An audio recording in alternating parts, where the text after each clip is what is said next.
যে চেতনা নিয়ে আমরা আন্দোলনে শামিল হয়েছিলাম সেই চেতনার মধ্যে ফাটল ধরছে। দীর্ঘদিনের একটা পঞ্জীবিত ক্ষোভ যখন বাস্ট হয় তখনই আসলে সেখানে বিপ্লবটা সংগঠিত হয়। শহীদের এই চেতনাটা যত বেশি জাগ্রত আমরা রাখতে পারবো, এই জুলাই বিপ্লব থেকে তার ফলাফলটা, তার আউটকামটা আমরা তত বেশি নিতে পারবো।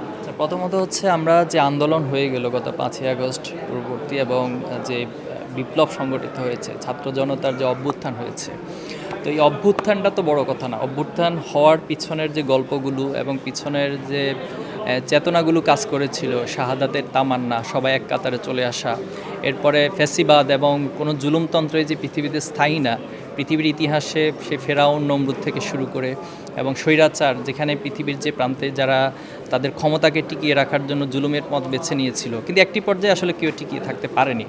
তো সেই যে শক্তিটা, সেই যে চেতনাটা, যে সবাই ঐক্যবদ্ধ হওয়া, এরপরে সবাই জুলুমের বিরুদ্ধে অবস্থান গ্রহণ করা, মূলত আমরা এই আয়োজনের মধ্য দিয়ে সেই ইতিহাসটাকে যেন সবার মধ্যে জাগ্রত থাকে। যদিও আমরা আজকে 4 মাসে উপনীত হয়েছি, আমাদের কাছে কেন জানি মনে হচ্ছে যে চেতনা নিয়ে আমরা আন্দোলনে শামিল হয়েছিলাম সেই চেতনার মধ্যে ফাটল ধরছে। ঐক্যের জায়গাগুলোতে ব্যক্তি স্বার্থ, দলীয় স্বার্থ এসে সেখানে এক ধরনের লেজুর ভিত্তি জড়িয়ে দিচ্ছে।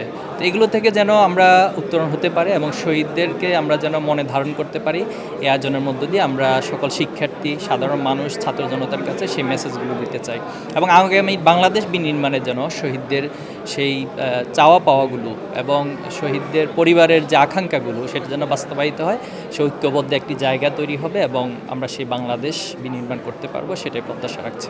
সানবিট সব দিবে সামাল। সানবিট ম্যাজিক প্রেস ডিশওয়াশিং এর মাথা ঘোরানো সলিউশন। এখানে স্লোগান আছে, এরপরে আওয়ামী ফ্যাসিজমের যে দুঃশাসন ছিল, দুর্নীতির চিত্র ছিল, সেটাও তুলে ধরা হয়েছে। আসলে দেখেন, যে কোনো আন্দোলন একটা লিগেসি থাকে, একটা জায়গা থেকে ধাপে ধাপে ধাপে ধাপে একটা পর্যায়ে উপনীত হয়। তো আমরা এখানে চেষ্টা করেছি যে শহীদদের চিত্রগুলো তুলে নিয়ে আসা, সাহসিকতার যে বীরত্বপূর্ণ স্লোগানগুলো তখন ছিল, এরপরে বীরত্বপূর্ণ যে চিত্রগুলো ছিল সেগুলো তুলে নিয়ে আসা হয়েছে। এর নির্যাতনের যে স্টিম রোলার চালানো হয়েছিল আমাদের নারী শিক্ষার্থী বোনদের উপরে, এরপরে বৃদ্ধদের উপরে, শিশুদের উপরে, সবগুলো চিত্র তুলে ধরা হয়েছে। শহীদদের বাণীগুলোকে তুলে ধরা হয়েছে, শহীদরা বিভিন্ন সময় তারা যে উক্তিগুলো করেছিলেন সেগুলোকে তুলে ধরা হয়েছে। তো সব কিছু মিলে আসলে আমরা বলেছি যে শহীদের এই চেতনাটা যত বেশি জাগ্রত আমরা রাখতে পারবো, এই জুলাই বিপ্লব থেকে তার ফলাফলটা, তার আউটকামটা আমরা তত বেশি নিতে পারবো। এটা তো বললাম, এই যে মানুষের ভিতরে যখন একটা পুঞ্জীবিত ক্ষোভ জন্ম নেয়, আপনি পৃথিবীর অন্যান্য বিপ্লবগুলো তাকান, ফরাসি বিপ্লব, চীনা বিপ্লব, কিন্তু মানুষের আসলে দীর্ঘদিনের একটা পঞ্জীবিত ক্ষোভ যখন বাস্ট হয় তখনই আসলে সেখানে বিপ্লবটা সংগঠিত হয়। তো এই আন্দোলনের ধারাগুলো আসলে মানুষের এই অপশাসনের প্রতি, দুর্নীতির প্রতি দীর্ঘদিনের ক্ষোভগুলো, কষ্টগুলো জমা হয়ে তখন সেটা একটা মোমেন্টাম তৈরি হয়েছে, এর মধ্য দিয়ে সেই বিপ্লবটা সংগঠিত হয়েছে।